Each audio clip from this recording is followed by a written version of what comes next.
Okay, everybody, and we should be live now. Testing, testing, 1, 2, 3. If you're watching this on YouTube, let's get this one out of the way. If you're watching it on YouTube, feel free to skip ahead to the 30-minute mark. Otherwise, I might just clip it. But aside from that, welcome back.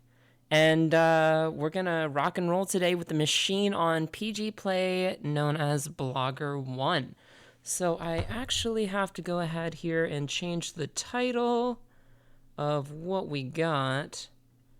But the chat should be starting here pretty soon. Let me go on my other computer and make sure that it is in fact live, which I believe it is. Excellent. Excellent, excellent. So can everybody hear me just fine? Can everybody hear me?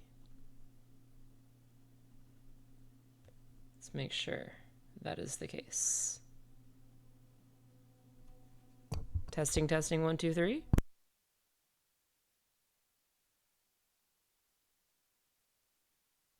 All right, and we're live. So, with that being said, we're going to go ahead and work on Blogger-1 today. Yeah. We're back. We're doing it. Absolutely. Fret not. And happy Friday to everybody here. And, we're certainly happy to have you. I know there's been a lot of changes, right, at offensive security lately. But if, and I may have something to say about that a little bit later. What I'm going to do for the meantime is go ahead and drop the name of the machine that we're going to be doing today into the chat. And if you're just swinging by and you don't have time to watch the whole thing, or you don't want to, help contribute to attack vectors on this machine, by no means, is that a bad thing? Well, we're going to have it up on YouTube. This will be up on YouTube maybe an hour or two after it is done streaming, so no worries there. Once the whole session is done, then we'll get that up on YouTube. I see we have about 12 people. All right, well, I'm going to drop the name, small or large. We are going to do it today. Blogger-1, and that is available on PG Play. Boom. There it is. And how's everybody doing? Mooncake says, oh my god, it's S1REN. Oh my god, it's Mooncake 5000. How are you doing, Mooncake? Glad to see some familiar faces. For sure. Welcome, JHDNMR. JHDNMR, welcome. Says hello. Hello, JHD. Picadle says, we missed this. Well, you know what, dude? No worries. I am here. OffSec is here. And we're gonna walk. Nothing's changed. In my book, as far as these machines are considered, nothing's changed. We're still hacking machines. We're still going at things together. Mooncake 5000 says, I'm great, especially since it's the first Friday of the month. You are so correct. This is the first Friday of March, everybody.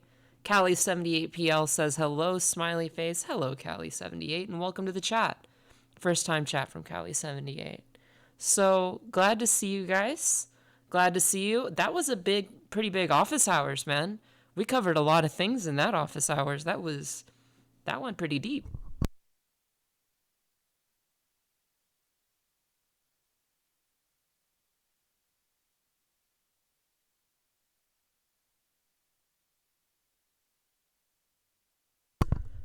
All right. Sorry to grab some water there, but Fresh Manon Roof says, hey, S1REN. Hope all is well. Barry Dewena, flexing. Yes. Flexing all the way home. Bling all the way home. So that's what we're going to be working on today, is getting that bling. The reason we start about 30 minutes early is just because we like to treat it like a conference. We like people to be able to come in, sit down, open their laptop, use the bathroom, grab a coffee, whatever it might be, whatever it is then, grab a drink, sit back, relax, and hack and crack.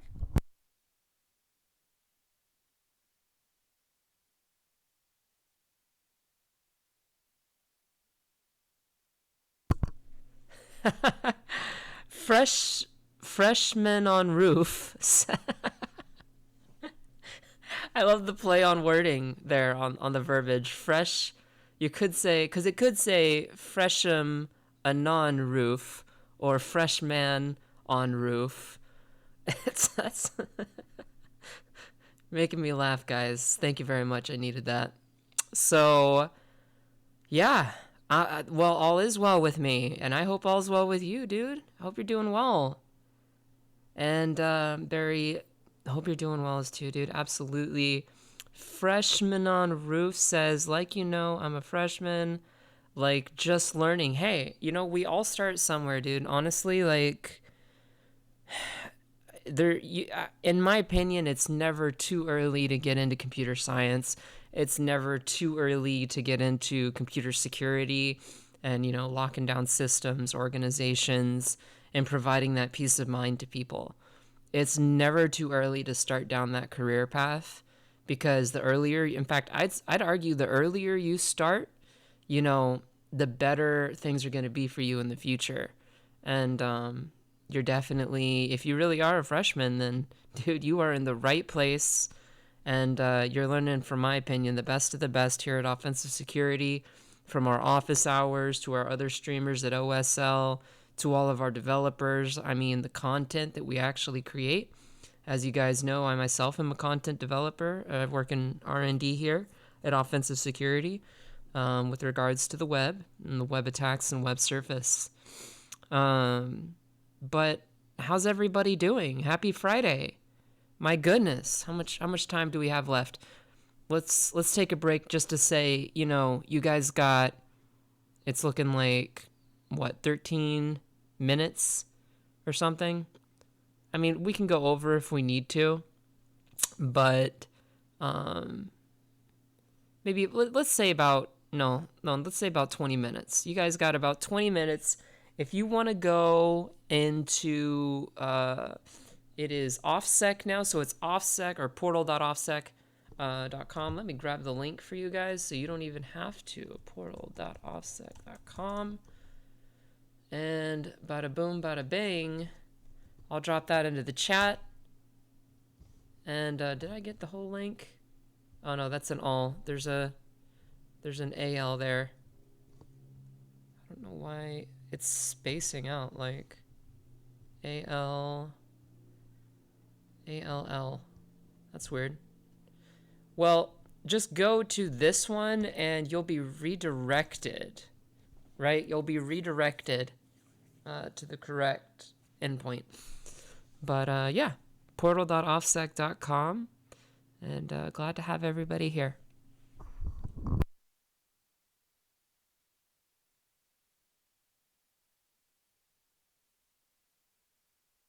Zero X Andy, welcome back. Another familiar face. How you been, buddy? How you been? Hope you've been well.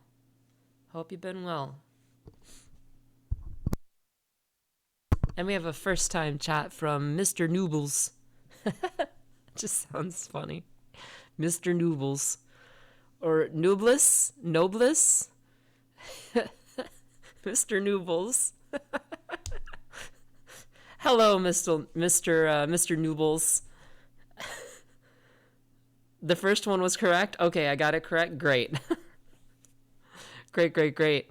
S1REN85 says, hello, everyone. Hello, S1REN85. Welcome to the stream.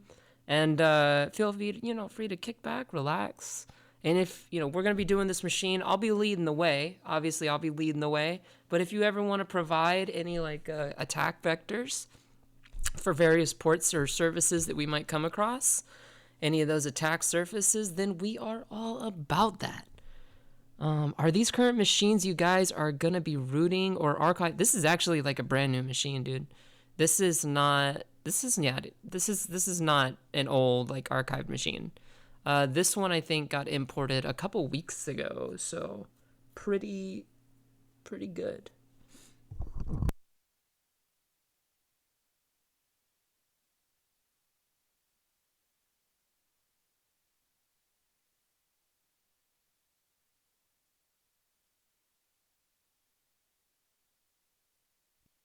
Andy says, Siren, all good. And thank you. Finally scheduled my OSCP exam. That's what we're looking for, man. You gotta keep trying and pushing through it, and then at the end you schedule that exam. And kind of like Elwood said today, or was it Harbinger? Jeremy, I'm not sure. One of the two of them said we're not going to be changing, too much related to the exam for at least 6 months. So despite the changes, you guys have plenty of time. Plenty of time. And then some, and then some more. So go ahead, schedule your exams. Get it in there. This month, next month, the month after that. Just schedule an exam and become an OSCP. Mr. Noobles, I'm not gonna. I am so sorry. This name just cracks me up. Mr. Noobles says, also, I want to ask you, when it comes to using exploits found on GitHub, how do you know how to work the code if it doesn't work natively? That's a great question. So here's what you do. Let's say you found exploit.c, right? And it's a kernel privilege escalation and it's sitting there on GitHub. Thing number one, you should be conscientious or conscious. Let's just say thing number one you should be conscious of is, one, that's not verified weaponized code. That's weaponized code, yeah, but it's not verified. We haven't verified it. We haven't pulled it apart. We haven't said that it's going to have any other malintent or malicious purposes. It's not, on the exploit database. So that's just thing one.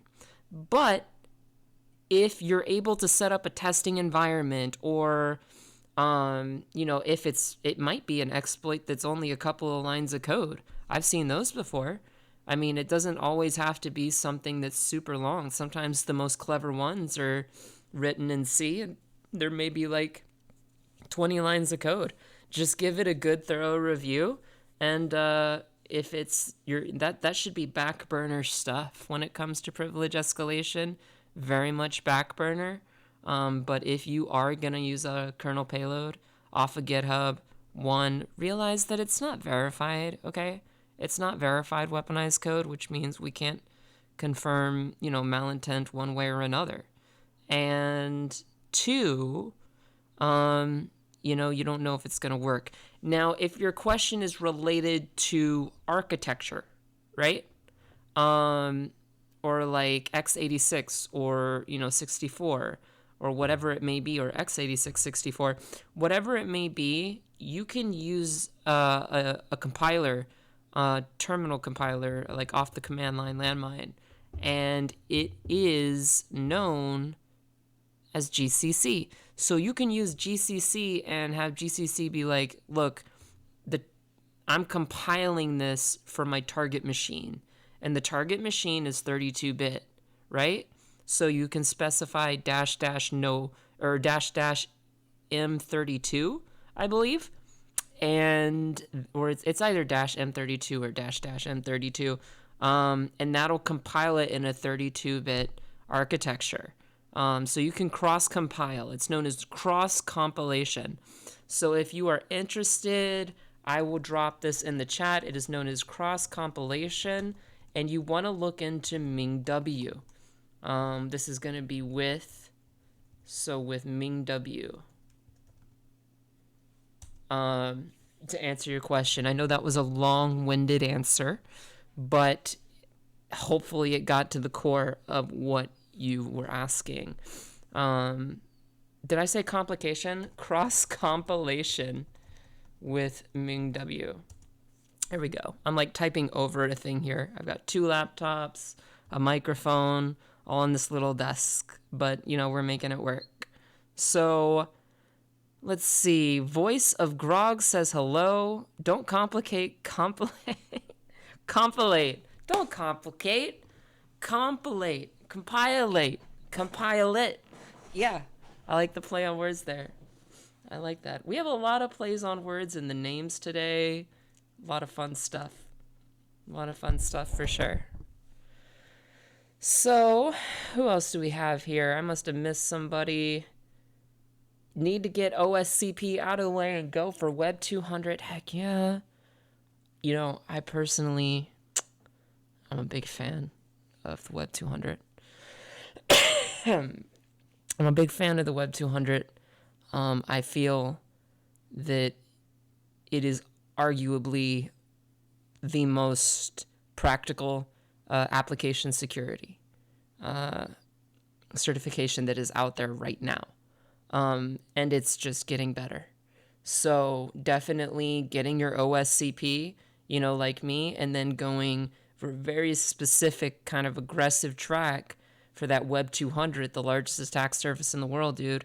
So if you want to hit both those sides, I mean, hiring managers, organizations are going to look at those resumes and be like, you know, sheesh, this person knows what they're doing. Pre-compilation configuration S1REN. Yes. I did have a hand. I do have a hand in that Web 200 certification. But let's see what we got here. Mr. Noobles says that, so on the OSCP, would you want to have a test machine ready to simulate the exam machine to run the exploits? Dude, as far as that's concerned, just don't think about like the target machine and the vectors and all that. I know what you're thinking. Just think, is it 64-bit? Have I been able to demonstrate compilation on 64-bit machines? Have I been able to demonstrate compilation where a target machine was 32-bit?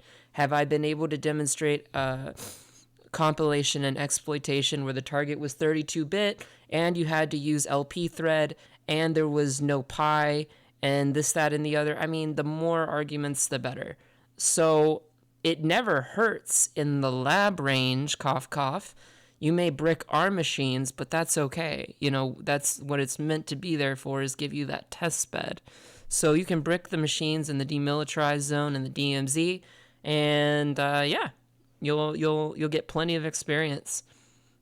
But you want pi? Well, if you run file on Ben Bash and there's no pi specified, then you have to GCC no pi, Mr. Noobles. GCC no pi, I'm telling you. So Andy says, hit for targets with missing libraries, compile with static. Yes, true. Yes, true. Hint, hint, wink, wink. For targets with missing libraries, compile with static.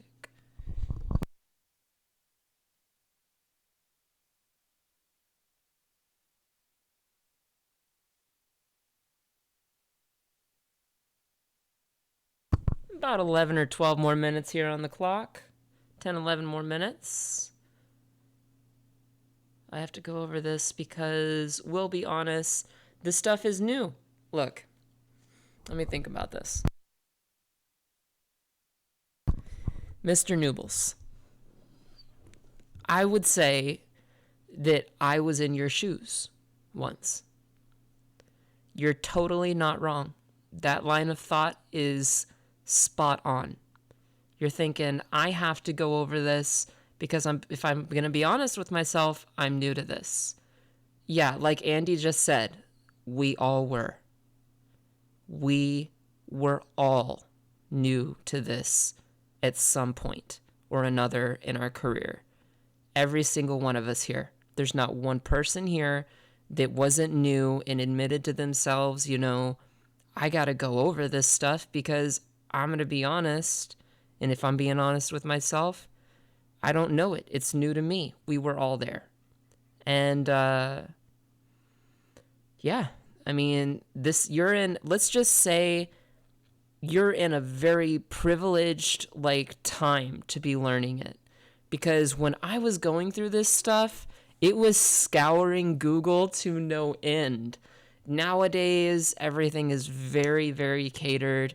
We have these machines. There was no like methodology. I had to build this methodology when I was going for my OSCP, you know what I mean? And now we have this methodology, you know, I got it from Got Milk, and Got Milk probably got it from others, and it's just gone on for decades, this kind of stuff. So You're really, we're all, can I also say this? I want to just put this out there. I'm still learning too. I I might be here designing certifications at offensive security, but I love my career so much that I'm always interested in new attacks, new attack vectors. What are the bad guys thinking? What are they doing? And how might we be able to secure an organization of 10 to 15,000 people just by being ahead of the game? That kind of stuff to me is like what it's all about. And I'm always remaining humble and I'm always approaching it from those kinds of angles. There's more than one angle, but always approaching it from the most proactive angle. Um, because I found the moment you become stagnant, like the moment you become stagnant in security and you think everything is just peachy and everything is fine and everything is secure, we haven't had a compromise in 6, 7, 8 years. Well, one day the 0-day heap will spray and clear the way when it does, because that's the history of every attack ever. We thought we were secure. We implemented safeguards. And then guess what happens? Somebody finds weaponized code and dishes it out, probably sells it on the dark net for like $10,000-$20,000, depending upon its capability and what it can do. And then bad unnamed groups come along and take down entire infrastructures. It's our job to prevent that. You, me, Mr. Noobles, Mr. Noobles. I'm so sorry. It's not that I don't like your name. I love your name. It reminds me of something like out of Rick and Morty. Like, it's just really funny.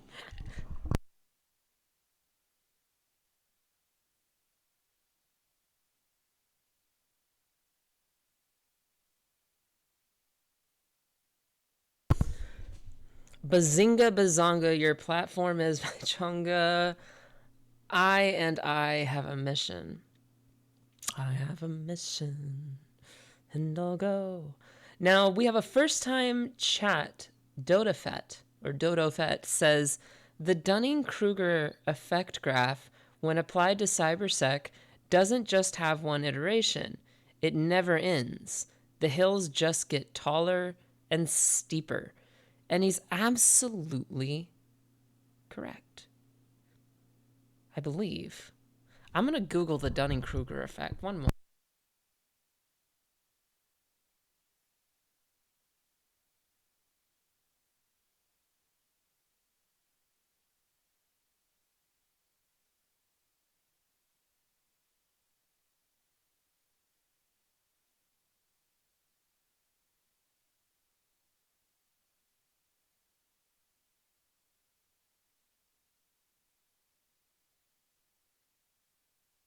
Yes, when people with low ability tend to overestimate their knowledge. So, absolutely, this applies to both sides. Whether you're a blue teamer or a red teamer, goodness gracious, this applies to both sides.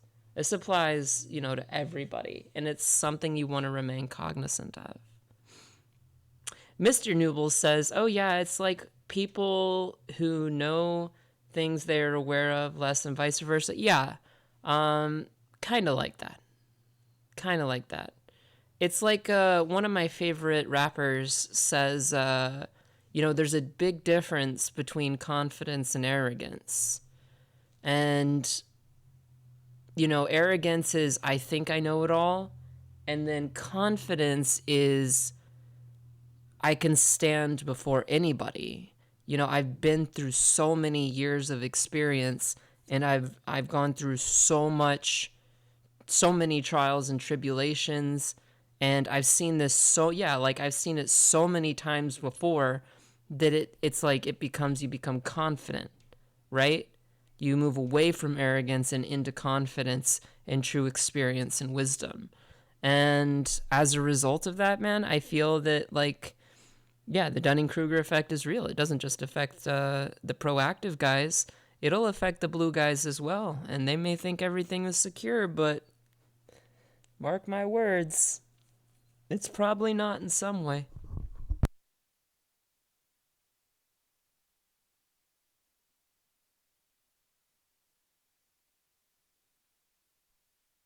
Guys, we have 5 minutes on the clock. If you go to OffSec's portal, Proof for Proving Grounds, so portal, or let's do HTTPS, portal.offsec.com. Do that into PG Play, go to VPN, open VPN, pg.ovpn, and launch Blogger-1. If you guys want to follow along, this is the process. And that is what we're doing. That is what's going on. We've given about 25 minutes to do that. We got another 4 or 5 minutes on the clock, and then we're gonna tackle this machine. We're gonna get it started. S1REN is my favorite teacher of all time. Well, thank you, because that really almost brings a tear to my eye. Because if there's one thing that's like an essence inside me, or something that I really live to do, it's to educate others and to inspire people, but really to make sure that, when I grew up, I was taught things in a certain way, right? And I had great teachers and some not so great teachers. I always wanted to be the professor, but I wanted to do it in a better way than even I was taught. And so I would even take notes like mentally on how they would teach or how they would speak, when they would do things, and a million variables. And I found the best variable to teach is just to be yourself. And be yourself and realize that all of your students come from all walks of life, and it's something that varies like from all skill levels. So I try to keep things on the safe side of things, where it's like, we're talking to somebody who's very new to this. Mr. Newble says, I'm in Canada and trying to get the OSCP to boost my career. How can I try to get jobs in the USA? I mean, you can do remote jobs. In fact, I have good news for you, Mr. Newbles. The majority of penetration testing jobs are completely remote. You can do them completely remotely. That's it. That's all there is to it.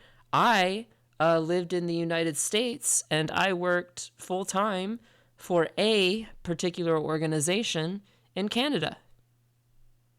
So, I mean, that was just because I was remote. And that's how it goes, man. So no worries there. You're actually in a great field for being able to work for companies, neighboring countries, whatever it might be.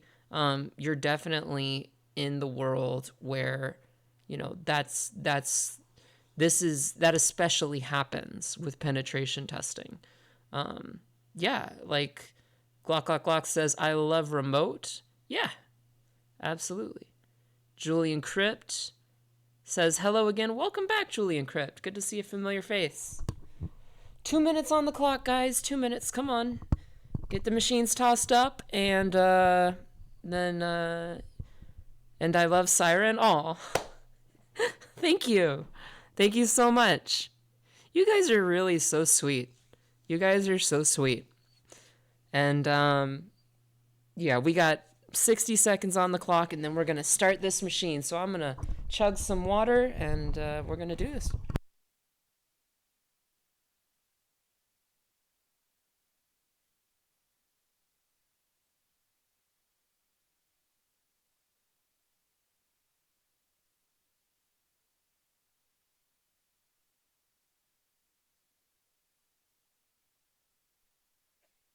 All right, guys, it is now 3 o'clock.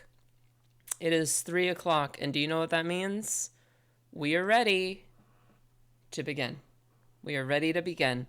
So, I'm going to swap over here to streaming, and I have a bit of a new setup. You guys should see our new logo in the bottom right. Bazinga! Yes, Bazinga. I'm going to grab the IP from our new layout here in our new color scheme over Offensive Security's Proving Grounds. I'm just going to copy that IP, and I'm going to export the IP right here. And if it's running the web, I'll export the URL as HTTP, the IP on port 80/fuzz, That way, you know, I can be ready to just rock and roll with anything that is fuzzing related. So I can go to machine, cd to Blogger-1, and do the same thing down here. Usually I start the stream with these things echoed, but I want to show you the process of how I do it. Like as if we were going into an engagement. I've got my target IP, I've got the scoped endpoint, and I'm ready to export some variables. So I'll export the URL down here, and I'm going to tack on an additional / and the reason I do that is because we're going to be testing for directories down there. Bling, bling, bling all the way home. I'm going to hit Control L, Control Shift down on my keyboard, and we're going to do this. Let's do an nmap-p- to cover all ports. 65,535 ports. Mr.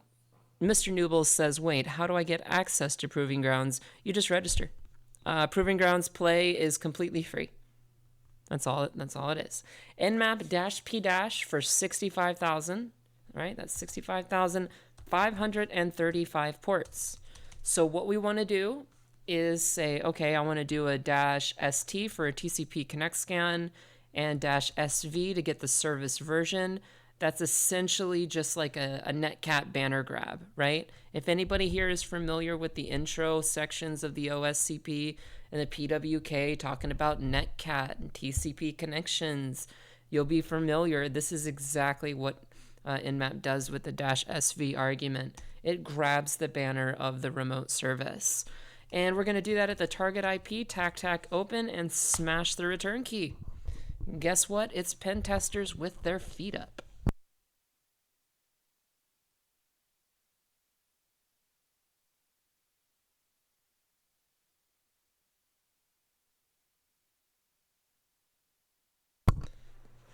We live in an amazing time for this kind of tech. Like, the very best are here teaching us live. Or you guys are so sweet. Like, I agree that the time that we live in, you're right, you know, the time that we live in with this technology is really, you know, we're really privileged, aren't we? That, you know, you can hear my voice and see what I'm doing, and we can, and in like an open forum, we can talk about some real security related concepts. So with that being said, we got our Nmap scan done, and lo and behold, it's 22 and 80. Go figure, the name of this machine is Blogger, so I figure it's going to be 80, but, you know, is what it is. I see confirmation of, we're going to do some highlighting. We're going to enhance this for everybody in the chat. And that way things kind of just stand out. Stand out among the crowd. Gotta shout out loud. Dun, dun, dun, dun. Ubuntu, Ubuntu, Ubuntu. OpenSSH, Protocol 2, SSH, and HTTP. So I'm going to put, we have 80 HTTP, and we also have 22 SSH. And with that being said, I think, there we go. We want the arrow, like that. So what are some common attack vectors? What is the highlighting shortcut? Absolutely, I want to introduce this. So we've got a bunch of text here, and let's say we want to highlight a certain portion of it. I do the whole thing, and I then hit Control Shift B, or is it, I'm sorry, Shift Alt B. Shift Alt, so Shift plus Alt plus B equals background color, okay? And Shift plus Alt plus A is equal to foreground color. So how do I highlight so quickly? I'll tell you. I highlight the back as black. That way it's just contrasted. It stands out to the eyes, right? And then if I said, you know, in this string that DSAL was the important thing, I just hit Shift Alt F. And this is the part you guys don't normally see, but I have it prefixed with the red color. I'll hit cancel. You'll see I'll do this again. Usually full speed, that's it. And it's done. Shift Alt F enter for the foreground, or highlight JAL, Shift Alt F, enter, and then I just keep moving and using the function keys or control keys and arrows to move around very fluidly. But yeah, that is how you do that. So moving right along, guys, what are some attack vectors? I mean, we're not going to be hitting up SSH. We don't have any usernames or credentials. We have no creds. Okay. File upload attacks. Okay.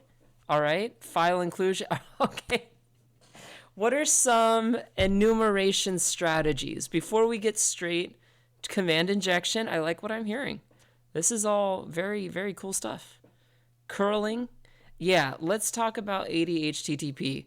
All right, Mr. Newbles has it. Yeah, file and directory discovery, guys. We want to do file and directory discovery. I mean, how am I supposed to work on an application on anything, at the web root, web app extreme 900 bajillion.com / and then here's the important part, right? That / in the web root, anything here. This could be a file. This could be a directory, right? We could have a directory indication, or remove the / and we could have a file. It could be a file extension. We need to know more than just browsing manually. We need to know what's hidden, what lies in there, what lies in wait. What's the loot? What can we find? So file and directory discovery or fuzzing is what we like to do with wfuzz. Absolutely. And what is another thing that we could do? Technically, what is another thing we could do? Checking for robots.txt, .svn entries. Absolutely. .ds stores. Check for comments in the page source. So yeah, we're going to say view the source, Luke. View the source, Luke. View the source. You even get a highlight. View the source, Luke. And, manually, let's just say manual inspection. What we mean by this is, in-browser inspection. We want to do some in-browser inspections, right? All that manual stuff. View the source, Luke. View the source, Luke. View the source. So, we're having fun today. We are having fun today. That's good. Happy Friday, everybody. Happy Friday. And let's get this into the web browser, dude. What are we doing? Echo IP. What is my target? Here it is. Copy. Let's get that up here. Let's paste it. And we're just having a relaxed, fun time. Let's do, we got confirmation, didn't we, guys? This is Ubuntu. So, yeah. Yep. Ubuntu /Linux. I would put Linux, Ubuntu, Debian. Because, fun fact, Ubuntu is based on Debian. Really, if we wanted it in the proper order of how things evolved, we would do... I'm providing a little history. This is extra credit, right? So anything Nix-based early ARPANET systems into Linux, into the Debian distribution, the earliest Debian distribution, right? That like NASA uses for their telemetry on board their rockets, aka that's why they have the slogan, the universal, right? The universal distribution. All right, so a little bit of Linux knowledge there. And then we have a desktop environment here that's really awesome, even though I prefer Debian. Ubuntu is rocking and rolling as well. So our OS is, in fact, Linux Ubuntu. That is our target. Okay? That is our target. Let's give that a highlight. And I'm going to open it up. So I've already got Burp Suite ready to rock and roll. I'm up here. And let's grab the IP and just paste it in. And let's do some manual inspection. Wow. Very pretty. Very impressive.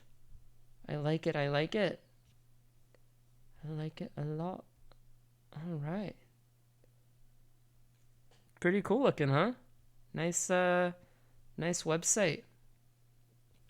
So recognize, let me bring back up to the top. We have our abouts, services. There's a login page, which requires an email address. Can I register? I could register. Okay, so we have a login and registration. A bit of functionality there. Service 1, service 2, professional code. Ooh, but I do notice something. This is Laurel Ipsum. And if this is Laurel Ipsum, then whatever is on this web root, it may be the developer's sole purpose. It may be what they're working towards. But this is temporary. This is like, what's the word? This is default, untouched, no custom content. So this is probably like a copy and paste template. Yeah, recognize, more of the same. It's one of those things, the closer you look at it, the more you see there's not really much that went into it. And there might be a reason for that. Yeah, Maceus interdum, metas vitae, tensidunt portitor, magna quam agasta sim, says Harry Baker. Says Harry Baker. So, this is definitely indicative of, we don't even have username or password indications here. If I submit this, please include an @.com, submit. Introduction. Hello, my name is James. So I'm a programmer. Okay. So what we're going to do is we're going to LL. You'll notice that I create a directory in my methodology for vulnerabilities on a single target machine. So if there's any vulnerabilities, right, then I put them in here. Anything service related. And then if there's any exfiltrated information, I go into files and I'll drop that exfiltrated information on there. I see, that we have Jason, I think his name is James. Okay, so I'm going to put James here as a potential username. And it's definitely, that's right, Andy, that's what I was looking for. It's under construction, dude. It is under construction. So with that being said, I think we need to get down to fuzzing. I don't know. This is that principle. I don't know what the heck is up here. I'm attacking fuzz. Oh, wait, we've already done that. Look, if I echo my URL, it's the same thing on 80/fuzz. And I go to my common. This is available on sirensecurity.io, one of my blog posts. If you guys really want access to it, you can go grab it there. But if we're fuzzing for files, right? So that's what we're doing here. And we're going to bring up our other terminal because we're going to be fuzzing for directories here soon as well. But fuzzing for files, we're just saying -C. All this means is I want color. I want color in the output. -Z, the data input method, is going to be file, opt, seclist, discovery, web content, raft large files, --HC404. So we're using seclists out of the opt directory, okay? We've added seclists ages ago to the Kali repository. So you can apt-get and install-yes seclists.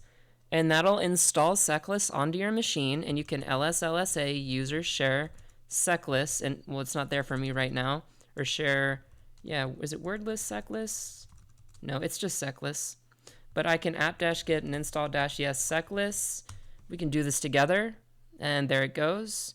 It's getting 405 megabytes. It's not going to take too long, maybe a couple of seconds here, 20 seconds to be exact.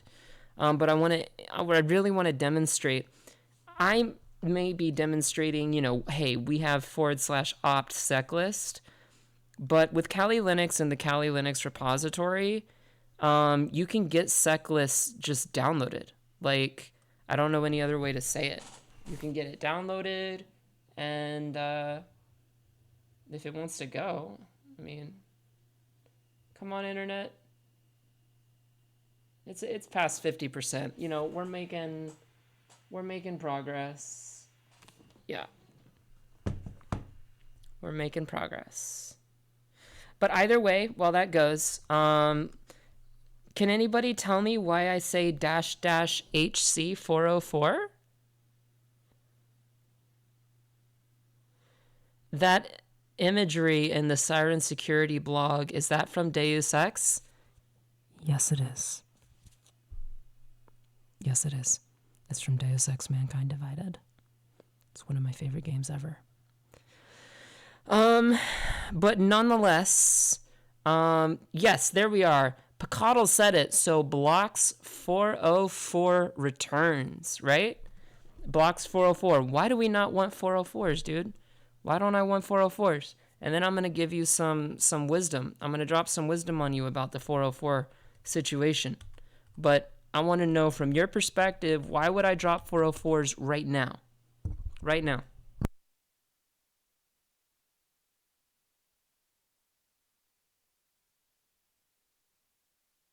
That's right. Blessed Joe says we only want real hits on sites. Exactly. We don't want 5,000 results with the 404. Now, let's say your engagement is with HTTPS and you're authorized on the endpoint of super mega corporation that has 30,000 employees.com, right? Or let's say it's testing.bed.super whatever / new application. This is their big $6 million application, right? Why would we want to check for 404s? If we're fuzzing that in that situation, why would we ever want to drop this? Okay, Angel D is almost correct. 404 can be interesting. Different fuzzing can give different responses, revealing behavior rules. That is so close. So close. So a lot of big applications that you would expect from, the super mega corporation that has 30,000 employees.com / new application, right? That application that they're developing, new application, might include third-party resources, guys. Third-party resources. And those third-party resources might have a different 404 response size. In fact, I can tell you from professional experience, I have been in an engagement where I didn't see the vulnerability because I hushed 404 codes. But then I went back and I didn't hush the 404, and I found an entirely separate part of the application that was third party, right? It was third party. So in a live engagement, when you're doing that, at least send along, a couple of requests to check for 404s that might be third party controlled. But if it's all just wrapped up in in-house stuff, then --HC 404 all the way home. I hope that makes sense. So with that being said, we're going to do the same thing in the bottom terminal. Remember, we're fuzzing for directories. So wrapped large directories.txt --HC 404 at the URL and go. And now we just kind of chill.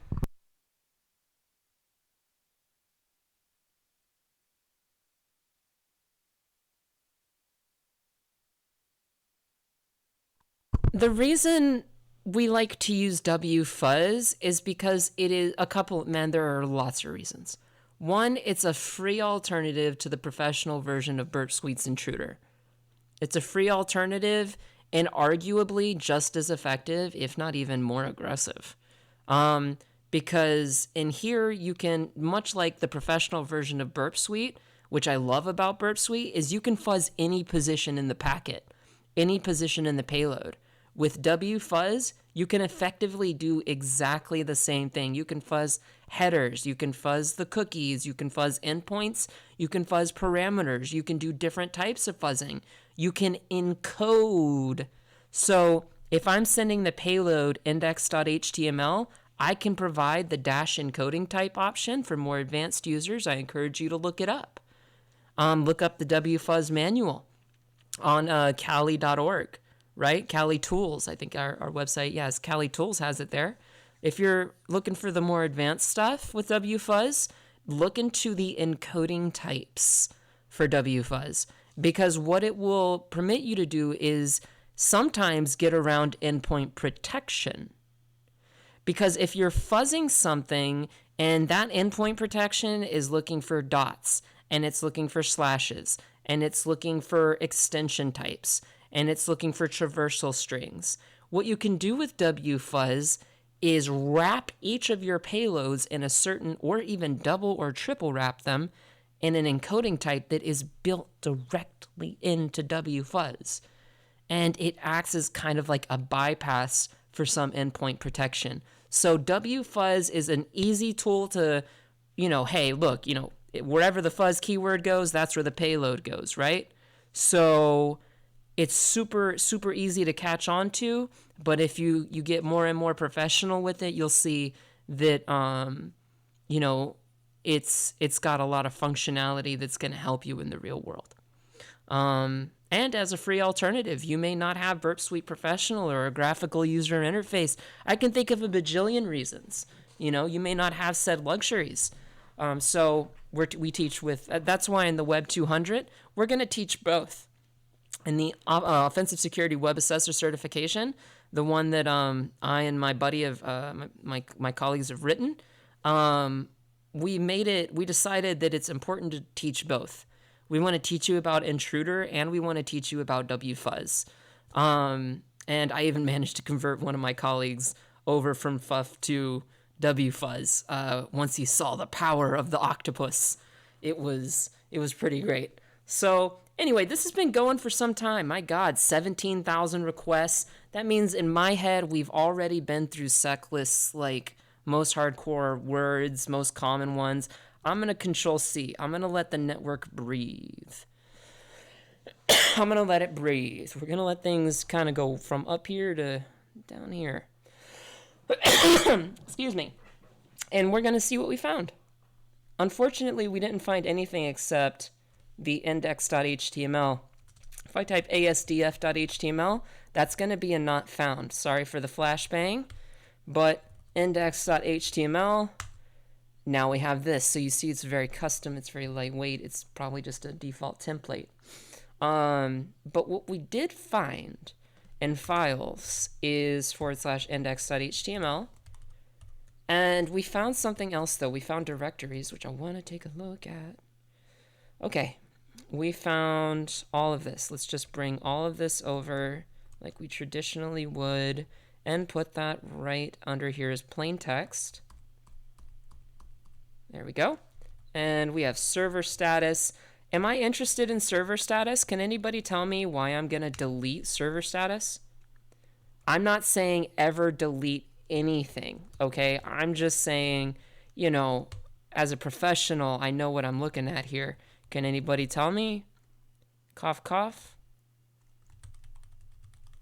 It's the 403. It's a 403 forbidden. Everything since Apache 2 onward doesn't permit us to have that glorious, amazing server status. So it's just redundant. Is it there? Yeah, but it's only accessible off the loopback adapter. So if I had access to the machine right now and I were to curl HTTP 127.0.0.1 on port 80 /server status, we'd get a 200. Okay, that'd be fine. But it's a 403 for forbidden for us from the outside. So with all that being said, let's just make this look nice and clean. Nice and clean. Trim this up. We have images, JS, CSS, and assets.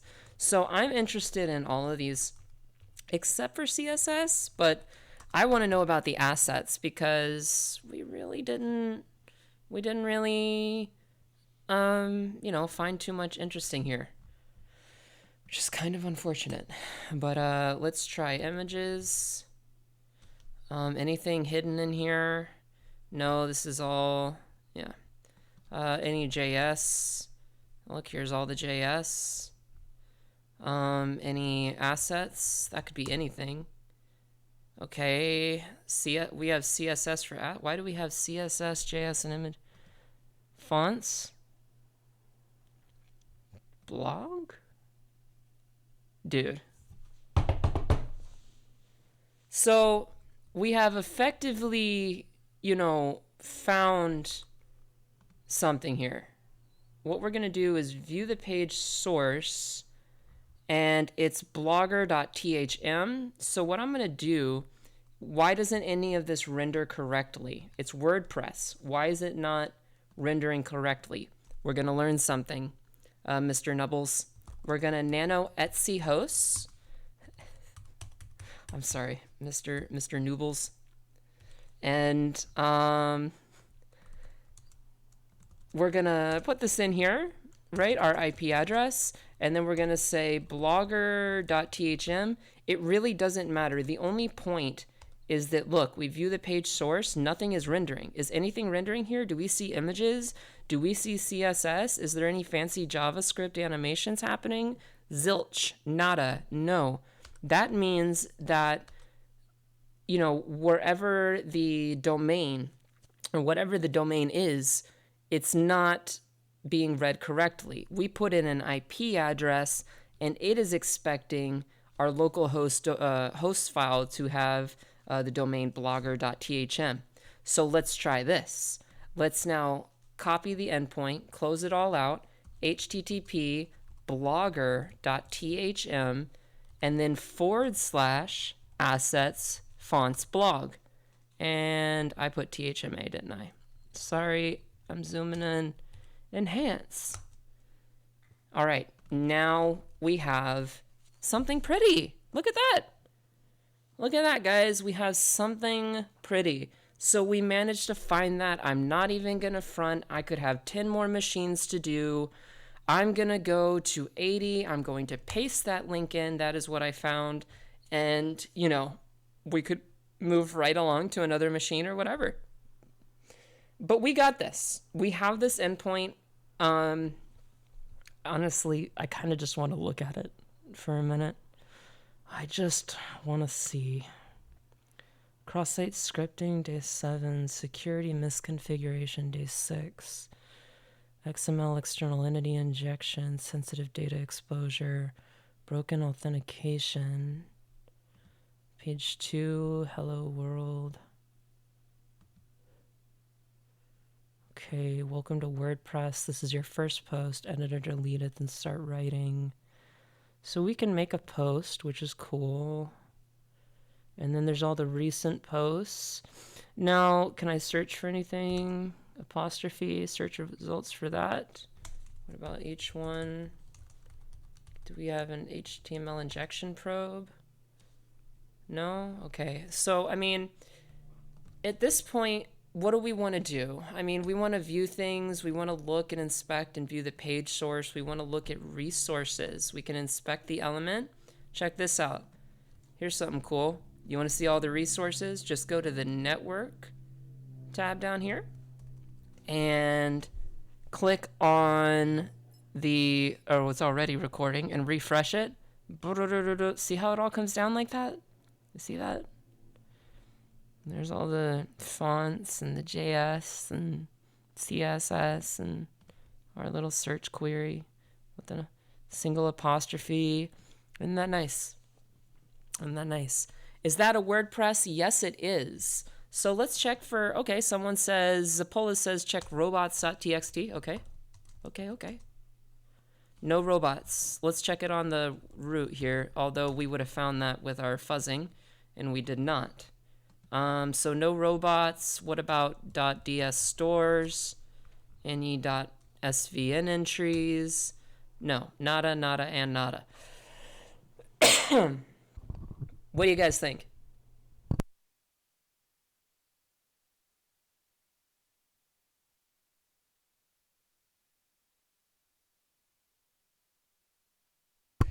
Rico says asynchronous JavaScript and XML maybe? Andy. I know you know the answer, Andy. All right, we're going to go with Andy's answer. We're doing it. We're just doing it. This is WordPress, and this is where we're going to come to the next bit of advice. We've identified WordPress. What does that mean? Use the tool for the job. Use the tool for the job. And what is the tool for this job? WP scan. That is the tool for this job. That is the tool for this job. So I'm going to come over here, go into my common, and let's go ahead and do a regular just WP scan, enumerate P, enumerate T, enumerate users, all that fun stuff. And let's see what we get back. I'm going to bring this over with Control-Shift-Right arrow and paste this in and hit enter. Oh, does it want to update? Yes. Or no, just go. Oh, no, wait. I know why this is doing it. Because we changed our host name, didn't we? That's why. So we need this to be just clean and export URL equal to this. And then WP scan disable. Okay, good. There we go. So it's a scanning. Not gonna take long. Headers, WP cron. We got back some users. Excellent. So we have 2 users. We have James, and then James spelled funny, and Gems. So we have 3 alternations of the username James. Okay, looking at the chat. For instance, in real case, BBC is WordPress, but you can get it. You can't get it anymore or using a tool. Not sure exactly what you mean by that. Definitely, WP scan definitely works. If you can't any vuln or any something on WP scan, what do you do? Now to enumerate, yes, it certainly does. Check this out. So what you can do is an aggressive form of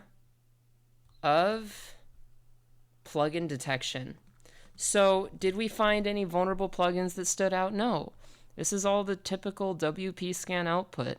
WordPress version, WP cron. I wouldn't be surprised if there was an RPC, PHP file, remote procedure call. WordPress theme in use, Poseidon, okay. It's not 2019, 2020, 21, 22, or 23. But at the same time, look at what we can do. So there is an option, a special little option. We're going to say -- enumerate P, right, for plugins. But with regards to plugins detection, -- plugins detection, we're going to make it aggressive. This means that we're essentially fuzzing. So let's give a visual representation of what we're doing. If we go to WP content, right, this is going to say blank page. And if I go to, I believe it's plugins. Yeah, see how it's all like ASDF and that's not found? Or AAAAAAA, that's not found? But we know the directory exists, doesn't it?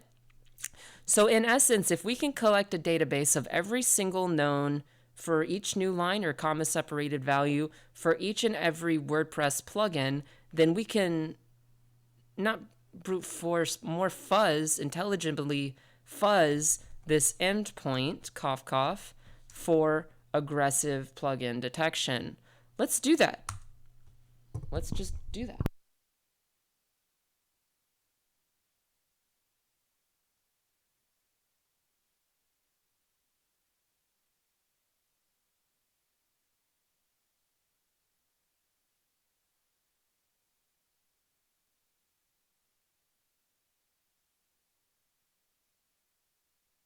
Okay, so you can see it's going and going and going.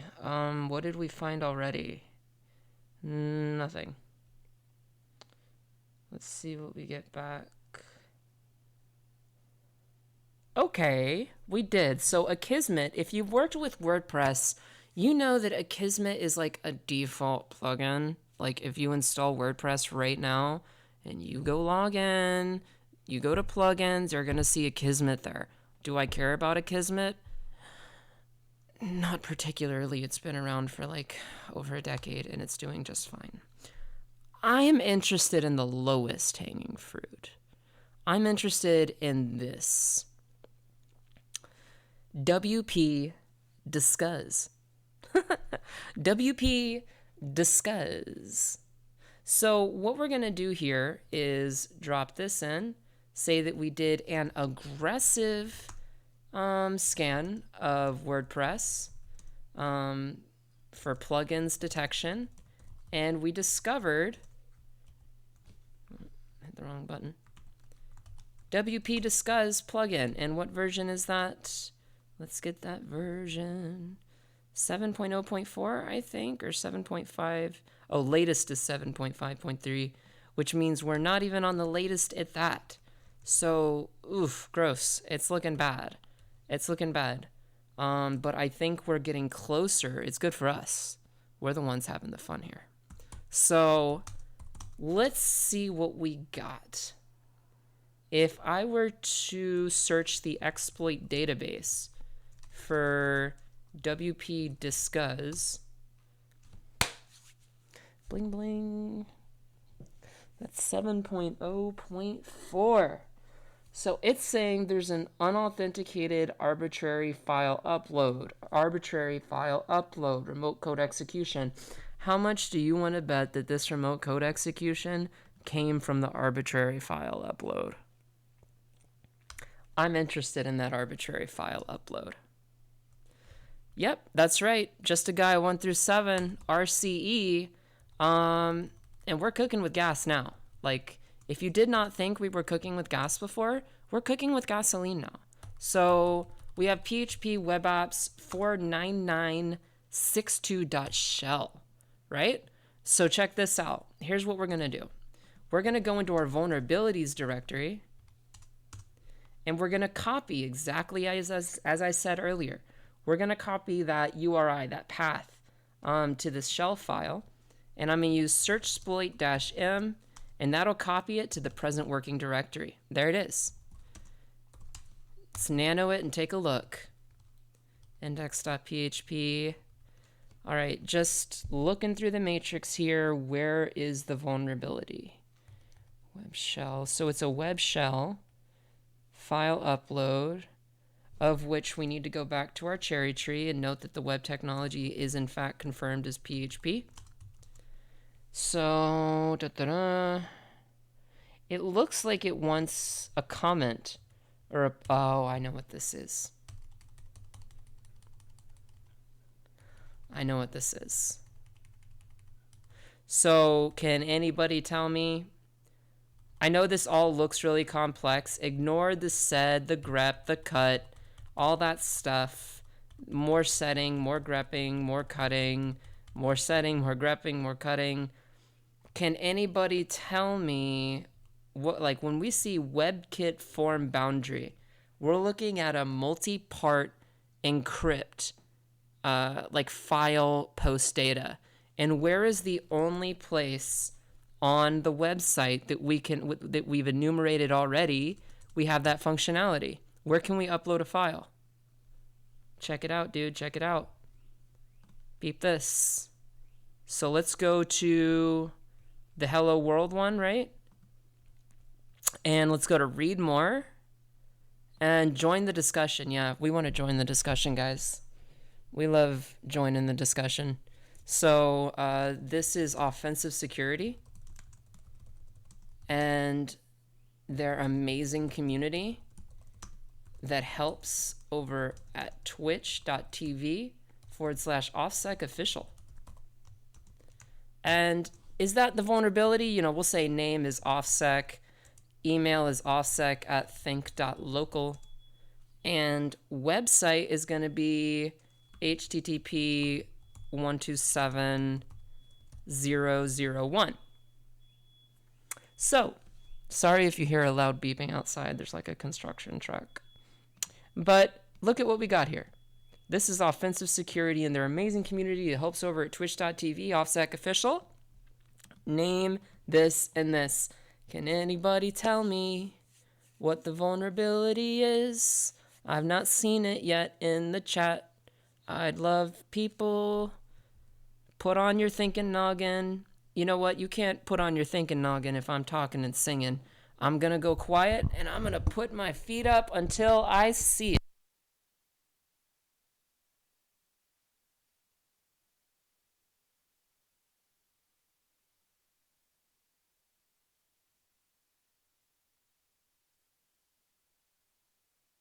Not an LFI. Not exactly. I mean, we can do PHP info all day, but that ain't going to give us nothing. XSS, I mean, sure, we can try image SRC. Image SRC is equal to blah, on error is equal to, alert document.domain. And, we can try that, right? SSTI, I mean, yeah, we can try, 7 times 7. Maybe it's twig with WordPress. SSRF, okay. I mean, if we really wanted to, we could try SSRF with the link down here and make it like / assets, fonts, blog, and then something like see if we can fetch wp-admin.php or wp-login.php. I mean, we could attempt an SSRF there. SQL injection, I mean, yeah, we could attempt that here. We could attempt that here as well. So but none of this. I'm not seeing it. You guys, focus. I know you have lots of attacks, but focus. Focus. What do we see? What functionality, what convenience is built into this application? Boom. Bramblethorn84 says image attachments. Let's do it, guys. So I'm going to go back to Burp Suite. And guess what I'm going to do? I'm going to turn intercept on. We're going to hit post comment. Oh, okay. It doesn't like that. We may have to do that in transit. That's okay. Maximize this. Close out of that for now. But this is not, this doesn't really have anything attached. There's no image. So let's test for the vulnerabilities you guys wanted to test for. Turn off intercept, and here's our page. So we don't have any, just to show you, to say we did it, we don't have the PHP as expected. We don't have any, image SRC on air, alert document.domain. We don't have any server-side template injection that would be utilizing at least the twig templating engine. But what else can we do? Let's try again.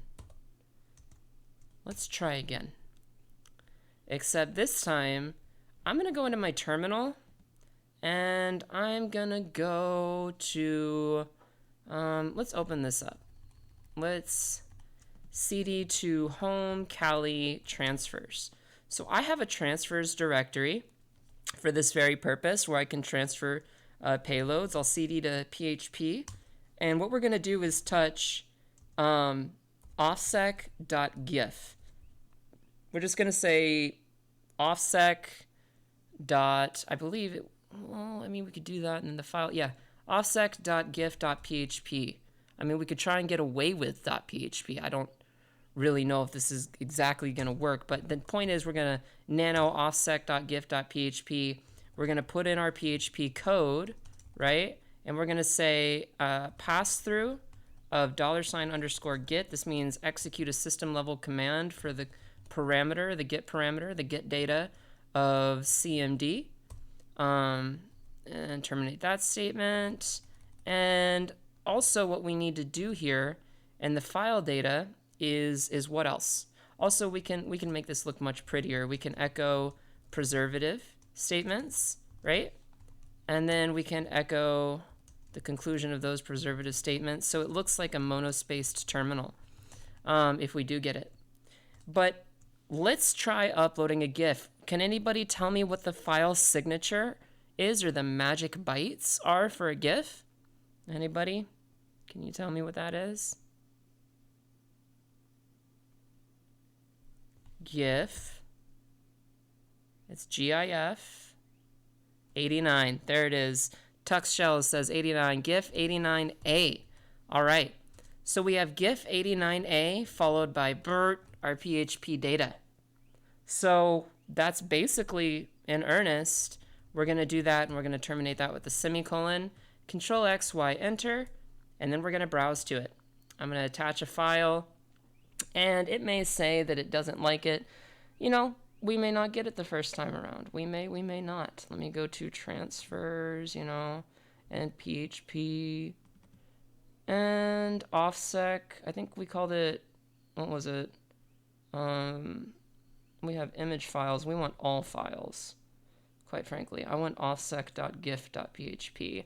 I don't know if it was a lack of sanitization in the file name or a lack of sanitization in the file data, but okay, yeah, so that's not allowed. So we're just going to move offsec.gif.php to offsec.gif, and let's give that a try. Let's gif that a try. I'll stick to my day job on that one. Transfers, PHP, and offsec.gif. GIF, not allowed file type. What is happening? You know, what's going wrong here? What do you guys think? GIF89A, yes, we have that. You're correct. We totally have that. Nano offsec.gif. GIF89A. I mean, we could try a PNG, but I'm pretty sure a GIF should work. We can change the attached image file, offsec.gif. And it looks like it took it that time. Maybe because I had it on the second line, the file signature data, and not the first line. Let's turn intercept on and post a comment. Intercept in Burp Suite. And see where our data may lie. See fate path, OffSec. Did it even attach? Find the relevant file type. I like it. Only client site. Try changing up via burp. We could definitely try that. I mean, I like what I'm seeing here. I definitely like it. What if we forward this along? Because I'm interested in something else. If I turn on intercept, I just said, let's try again, right? And it's awaiting approval. And try again. If I have intercept on, sometimes when you click upload, it'll attempt to grab it. Aha! Boom! And Burp Suite. So you don't have to always submit it. Asynchronous JavaScript and XML will permit you to do post data on a JavaScript event. That can be a click or something like that. In this case, bling bling, dude. So offsec.gif is being uploaded, and if I forward this request along, it got processed just fine. Okay. That seems to have worked in essence. And then let's post a comment. Forward. And it looks like we have an image attached. That looks like an image. But we're not out of it yet. And before clicking it, always right click and see if you can get the direct 100% correct address. Copy image address. Control T, Control V, and enter. Now, did anything happen here? What if we try to tack on, CMD equals ID? That didn't work. What if I try and upload? Let's try fooling it. Let's say, let's try fooling the application even further. So to do so, what I'm going to do is move offsec.gif to offsec.php, just outright. And I'm going to go here, and let's say I may have to rename it in transit, but we're going to keep trying. So let's go to Kali, transfers, and PHP, and all files.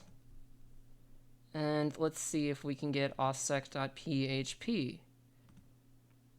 Okay. And let's go to Burp Suite. Didn't even need to. Post comment. Boom.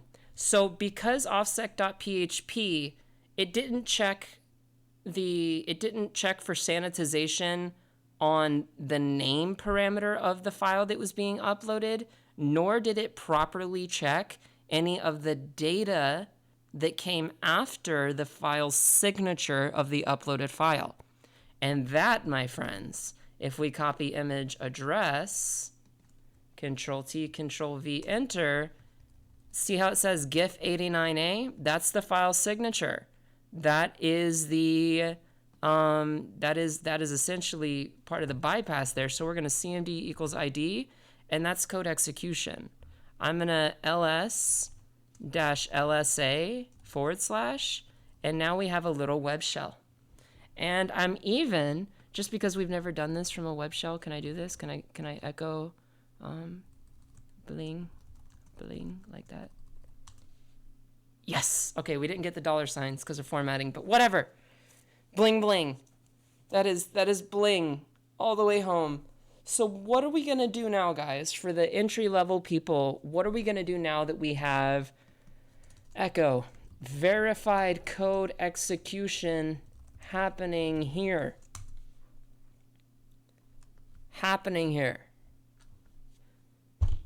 Jeff Bezos. How do you guys come up with these names? I swear you do this on purpose. Jeff Bezos Ronrosinosis or something. It's so funny, man. And Mr. Noobles, this is great. I'm sorry. I'm giddy today. But this is just funny. So verified code execution is happening here. And I like what we have. We have Jeff Bezos Runronios says rev shell. That sounds like good to me. I'm going to use my rev shells command. It's just a bash alias. And I'm going to grab that here. And I'm going to wrap it. Always wrap it. And we're going to get to that. Why the heck, S1REN, why do you always wrap your shells? Let's get to understanding why they do that. I'm going to copy my attacking IP. And we'll drop this in here. Why do we wrap? I mean, we're dropping serious weaponized code. In this case, it's just a short one-liner rev shell, but it could be, boom, boom, pow. It could be some craziness. The point is you want to wrap that command. Can anybody tell me why we want to wrap this command? If I send along just the unwrapped version and URL encoded, why won't that work?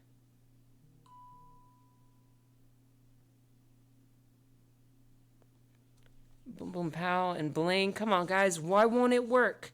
Why would this not work? Now, it'll work if I have bash-c. The redirection is processed by bash. You don't know what it's exploit. Not exactly. Think in terms of web attacks, guys. Think Web 200. Think web attacks. Think command injection. Think command execution. Think post data. Not encoding. All right. The target server is Apache. I like what you guys are thinking, though. When we send this along, it's still going to be a GET request or POST request. Either way, there's a bad character here, known as a delimiter. At that, this delimiter is the %, guys. It's the %. So if we just sent along this, it'd be like, okay, bash-i greater than, what's your value? The server would interpret it as, for the parameter bash-i greater than, what is the equals? Okay, that equals dev TCP attacking IP 9090 out to and1. No, we don't want it to see that. We don't want it to see that, this is as some kind of value parameter combination. So what we do is we wrap it as a string. Even further than that, we don't want the command line landmine to interpret this as a second thing that happens, right? And it just never happens. We want it to be wrapped in a string. So --c, I'm going to copy this, and I'm going to go to MayerWeb. I just like to use MayerWeb, encode, decode. They're very classy, and it's very elegant. You know, I drop it in, I encode it, it's done. Control W, and where my CMD is, we're going to start up a netcat listener.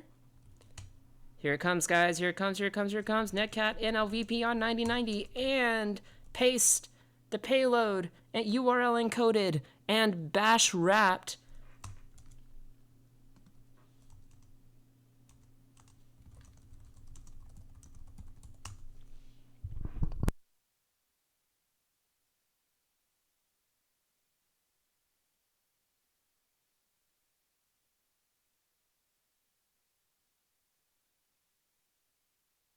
That was a pretty ugly shell. I'm going to do it again, and this time I'm going to break out. So I have a breakout command also available on my personal blog. It's sirensecurity.io/blogs/breakout. Get that TTY. So right now, if I type TTY, we do not have we don't have a valid pseudo teletype device, right? But we need to get one if we plan to do any form of execution on this target machine. That doesn't mean executing a binary, right? I can execute ls after all, can't I? But what if I want to write data and then execute that data? You need a valid pseudo teletype address, dev tty, to do such a thing. And also, we want a stable shell. So which Python is not here? What about which Python 3? Python 3 is here. We're going to copy that, and we're going to import that. Now type tty, and we're the only shell on this system. It's now dev pts 0. So aside from that, let's export the paths. Let's export the terminal. And I think we can bring this in, so you guys, goodness gracious. Now we're looking at a really good shell, you know. We're looking at a nice shell. It's not the best thing in the world. It's actually kind of ugly. I may just sh and then hit Control Z and stty raw-echo into the foreground and set the columns and rows, re-export the path, give myself color, and instead of spawning bin bash, I'm going to spawn bin sh, because right now whatever the .bashrc has configured here is really messy and it's coming through nasty. So what we're going to do is just grab this, copy, and ID. Nice. And if I hit Control C, I can hit it as many times as I want. Get that TTY. That's a perfect shirt at S1REN. Hey, if you guys want to make a shirt, you know, quoting S1REN, I mean, that'd be cool. I've never had anyone do that, but, you know, that's cool. So what we're going to do is we're going to exit this, and we're just not even going to play, man. We're not even going to play around. Let's check world writable directories, and you're just going to see me go through all this. On your mark, get set. You don't need linps. To temp, ll. Let's cd to temp. We really need to alias ll to clear. lsht color equals auto. And this is the period of time where we really work on assessing the machine. What writable directories do we have? Let's check out the third writable, which is dev shem, which is excellent. And then let's go ahead and check the network, netstat-ant up. Okay, is there anything listening off the loopback? There is. There's MySQL. So I'm going to copy that into my notes. That's going to go under other. And we have MySQL if we want to drop into that later. What about the optional directory? Is there anything in there? cat.creds. We do have a .creds file. Although, what is that, like blowfish? I don't know what that is. We may have to drop that into CyberChef. I'm going to drop that there. But let's continue on. So from here, PSAUX, we're going to grep-i for root, anything, because we want vertical privilege escalation if we can, rather than just going straight to lateral. So down, running is root, but down through the kernel modules. This is system-only stuff. So then, obviously, we have VM tools, because we're running inside a VM, because this is a platform, right? And we have cron. So cron looks nice. We're going to definitely check out that cron tab, etc.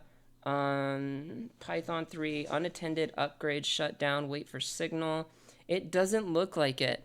Where to find the list of commands? You can go to sirensecurity.io, and you can just look at the Linux privilege escalation guide.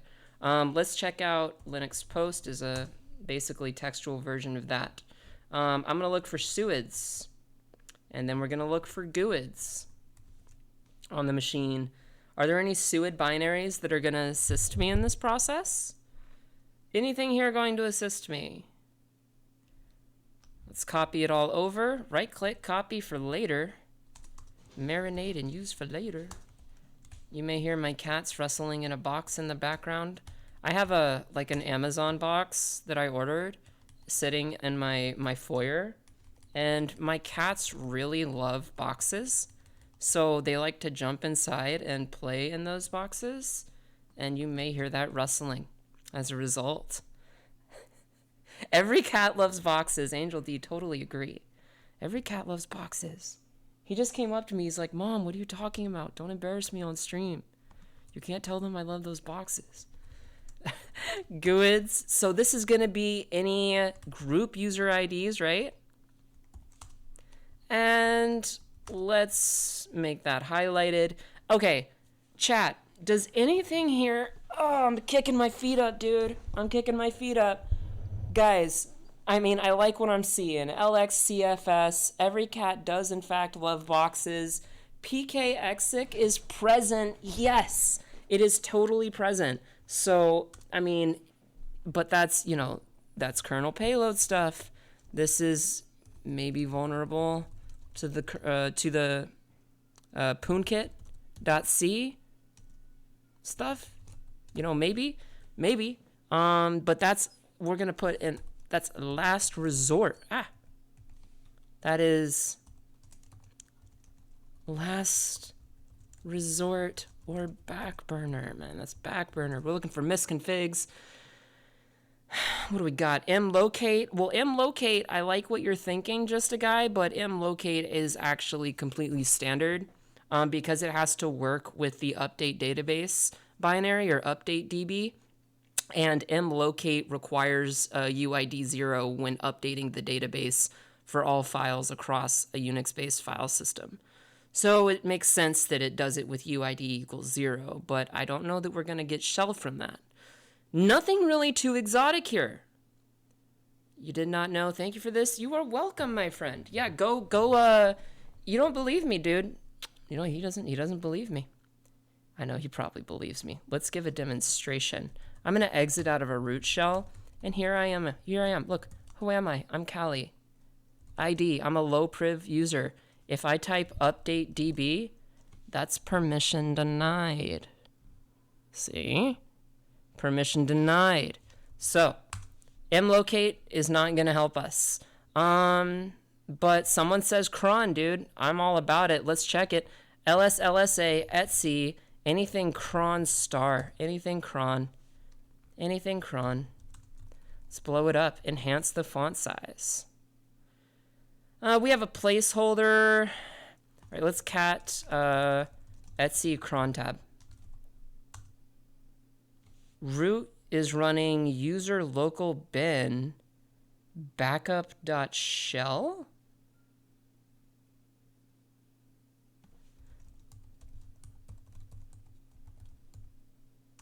lslsht backup.shell.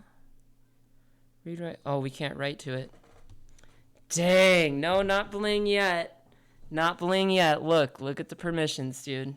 Look at the permissions. We can read it, yeah. Backup.shell. CD to home James and make a tarball of everything there. That seems to be and output it to temp backup tar.gz. So we know that James is having his home directory backed up into the temp directory, and there it is. There is tar present. Can we dash xzf backup.tar.gz lslsa, and we have a local.txt. Look at that. We got a local.txt. Nice. Nice. But that is all that we got from it. It doesn't look like we really got anything else. I mean, cd VMware root. I mean, we can't cd into that. That's root. It seems the only thing we got out of it was that local.txt. Very well, very well. Let's go to the home directory. So we have 3 users on the reals. On the reals, we actually have 3 users: James, Vagrant, and Ubuntu. Go to the top, system level. I'm going to add an addendum. These are verified system level users. On this IP, we have James, Vagrant, and Ubuntu. Ubuntu. So let's cd to James. There's that local.txt. Maybe bash log out. No bash history there. Sadness. cd to Vagrant. And what do we have? MySQL history. Okay, but that's root, so we can't read it. What about .ssh? No, we can't. cat.slash.ssh ID _ RSA. Permission denied. Okay, so well, that's going to be permission denied on the MySQL history. Cat.bash history. Let's go check out the web root. We can't sudo -l, just a guy. If I do sudo -l, what's the password for www data? Nothing. Doesn't work. ASDF does not work. And third time is the charm, will not work. So let's go to var www.html, right? And then let's go into web fonts. cd web fonts. And actually, where did we find it? It was under assets, wasn't it? That might have been served out of a home directory. Let's cd to Ubuntu. cd to Vagrant. Interesting. Not finding it. What if I search to find dash from the root file system forward anything that is wp-config.php, redirect anything erroneous to dev null. Where is it? There it is. Oh, it's in www. Okay, we jumped the gun and went to HTML. cd WordPress. And cd assets. cd fonts. cd blog. cat wp-config.php. And lo and behold, we have bling bling, if you know about it. So we have super secret. We're going to come down here and say, we ended up getting database credentials. That's great. We have root and super secret. So we have root access to the MySQL database. That might be something. MySQL-user root-p. Hello. Show databases. I mean, this is already complete compromise, dude. Like, if this was a real world engagement and that database was full of sensitive information, even if I didn't get root, like, I just managed to get the root access to the database, though. And that's, I can exfiltrate entire database files to like .dump files, like dump.sql or dumpbackup.sql, whatever. But let's use WordPress.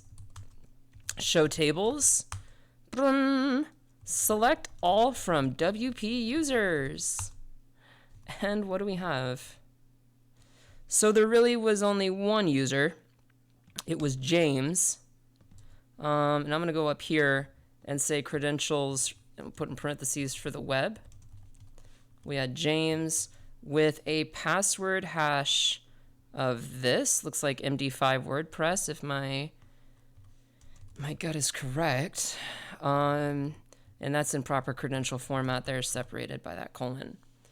I like what Waffle 183 is saying. Time for some cracking, right? Time for some cracking. Exactly, Mars. Nice, nice, nice. So let's exit. And LSLSA, we're back in command line landmine. All right, great. I'm going to switch users just for a second. And what we're going to do is go back to machines, back to Blogger-1. Let's nano passwords. Actually, let's nano our hashes file from this engagement, right? And we're going to cat hashes, and this is an exfiltrated hash. Now I'm going to run hash ID, and boom, we have WordPress greater than or equal to version 2.6.2, hash ID or hash identifier. What do you think it is? MD5 WordPress. So MD5 WordPress is what it is. Then I'm going to go to CrackStation. We have two options right now. I'm going to go to crackstation.net. I'm going to drop this in here and see if it's been cracked before. If CrackStation doesn't have it, I mean, I'm already thinking, okay, it's at least not a weak password. Does that make sense? Crack hashes. All right, so it didn't find it. Dang it. No! Like Vader at the end of Rogue One. Screaming, no!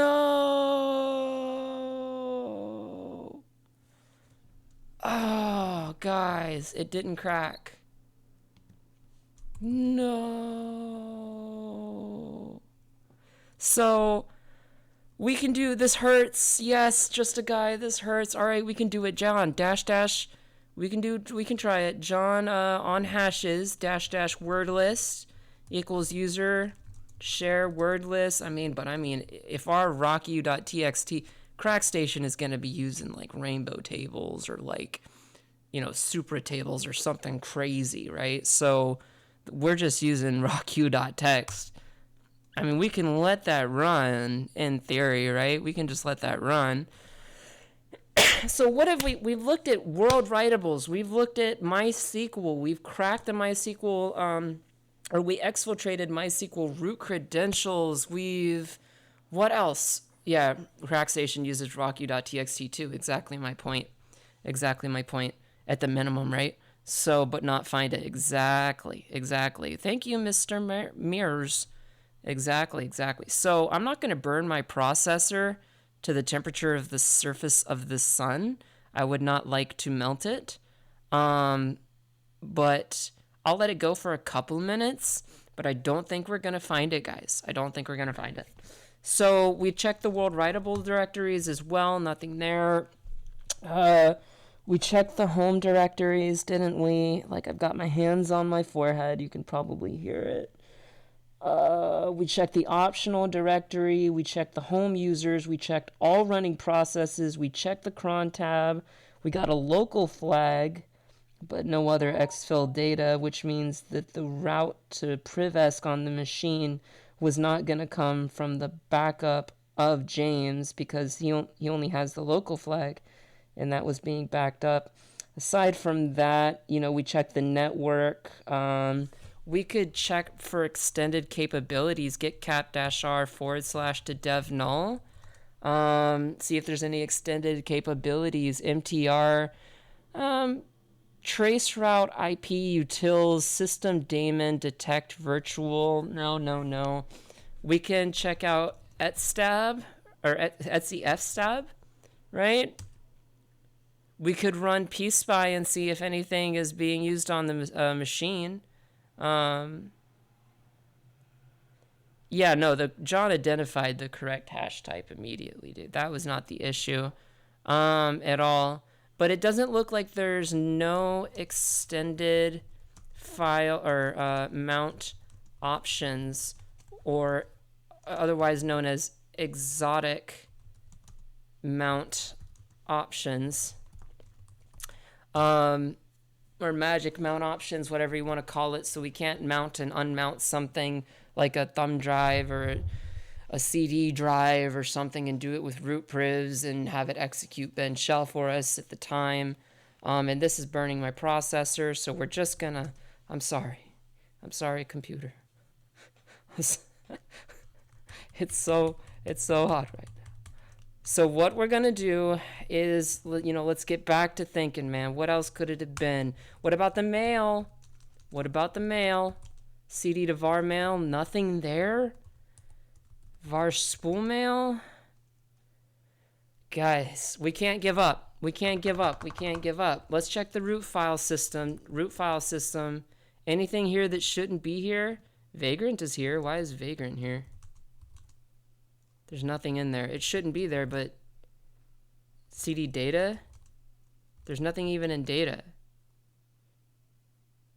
CD SRV, any server stuff? Nothing there. There's a bash history for root, but that's 0 bytes anyway.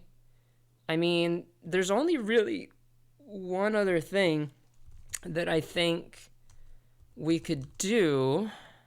I mean, there's a lot more, right? No, we can go to Etsy, right? Etsy, root. Is there anything in here that's not root or root cups or root shadow? Like, see, here's root shadow. In other words, did a user come along at some point, install a service as that user, and we could maybe reveal, configuration information or something like that? At .daemon, okay. Let's LSA everything in Etsy and grep-i for anything .secret. -- color equals auto. There's no .secret config files left behind.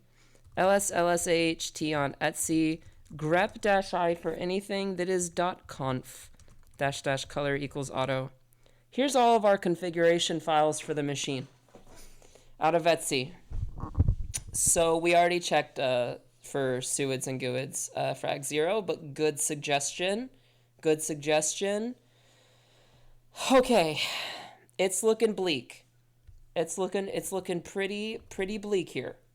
We did have creds. There's another thing. Hold on. Remember this long string that we got, dude? Do you remember that? If we go back, cd2, like, what was it? Opt cat.creds. It looks kind of funky monkey, dude. It looks really funky monkey. And I think what we're going to do is copy. I mean, this is the technical string, not the $sign on the end. So let's make it that. And what I'm going to do is go over to something called CyberChef. And let's see if CyberChef can have a hack at it and make sense of this gibberish in any way. So here's my input. There's the output. And let's drag the infamous magic onto it. You probably hear my cat meowing in the background. But no, we're not really getting it. Known plain text, or, we're not getting it. There's nothing coming out of this. Nothing even remotely legible. Intensive mode activated. Exactly, Angel D. Intensive mode activated. Let's just think from a professional standpoint, what is a type of attack that we have not tried, that has not been tried yet, that we have not performed? I mean, I can think of 1, 2, 3. I can think of a few. Obviously, we have kernel, uname-a, file on bin bash, cat/etsy *# release.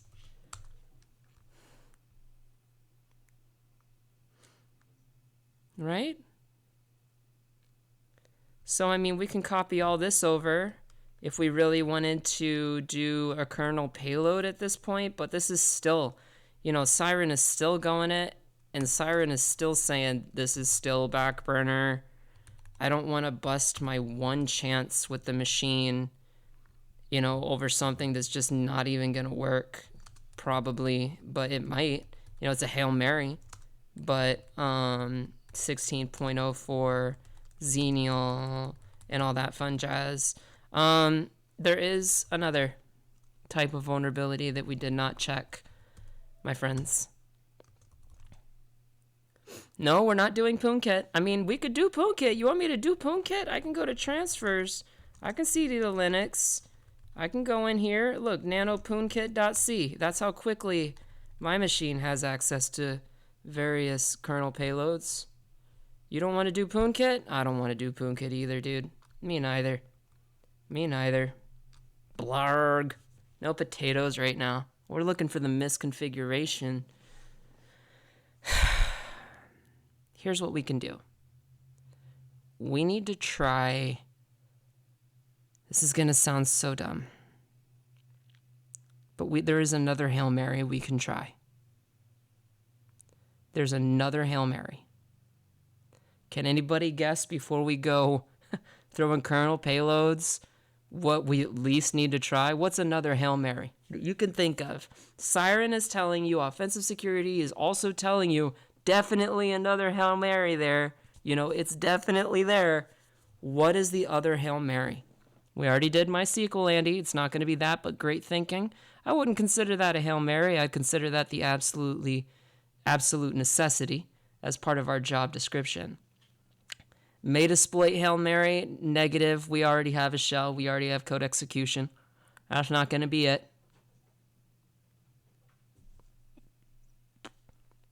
You guys ready for this? Are you ready for this? Dun, dun, dun, dun, dun, dun. Local listening ports. We already checked local listening ports. 127.0.0.1 off the loopback. 3309. MySQL was listening, but we already logged in and extracted everything. Yeah, CMD via MySQL. We could certainly check the, we could do a dpkg-l grep dash. I think. So yeah, dpkg-l, and so it'll all be on my blog, these types of commands. But libd MySQL common is 5.7.33.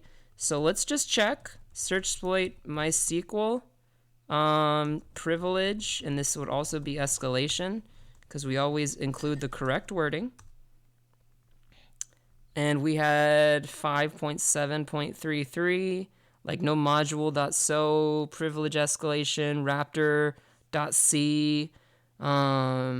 anything like that. It's not looking like it, guys. It's 2 full version octets ahead. I mean, there is one for 5.5x, root system user privilege escalation MariaDB, but I don't know. I think there's a better way. I feel like if you wanted to try that on your own, you totally could, but there's a better way. I like that. Uzi Zenlux says you better call OffSec. You better. You better. So let's take a look. Let's go to Vagrant, right? Or James. Let's just go down the list. Let's say Ubuntu, switch user Ubuntu. The Hail Mary, guys, is default credentials or password reuse. So Ubuntu? No. Switch user Ubuntu. Was it default with TOOR? Tor? Root, like root Tor? No. Switch user Ubuntu root. All right, switch user James. Switch user James, let me in. Switch user Vagrant, or if I can type even correctly today, Vagrant. Ho!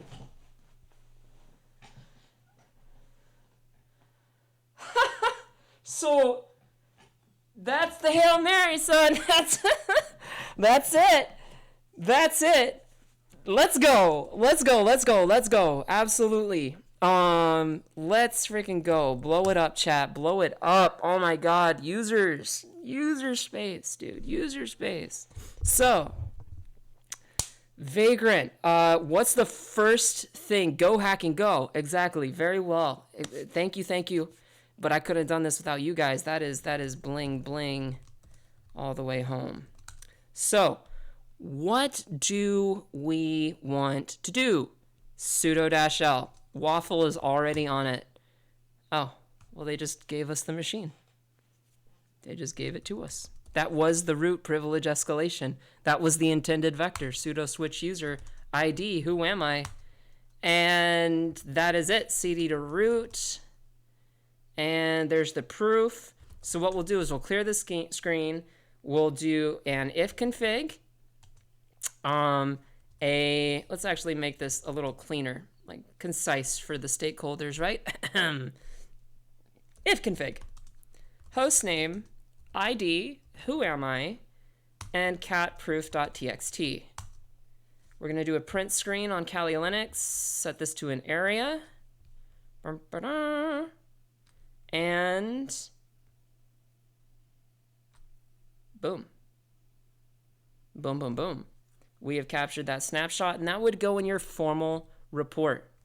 So I'm going to close this, and I'm going to head to offensive, or it would actually just be offsec.com, right? Yeah, no, it's just offsec.com now.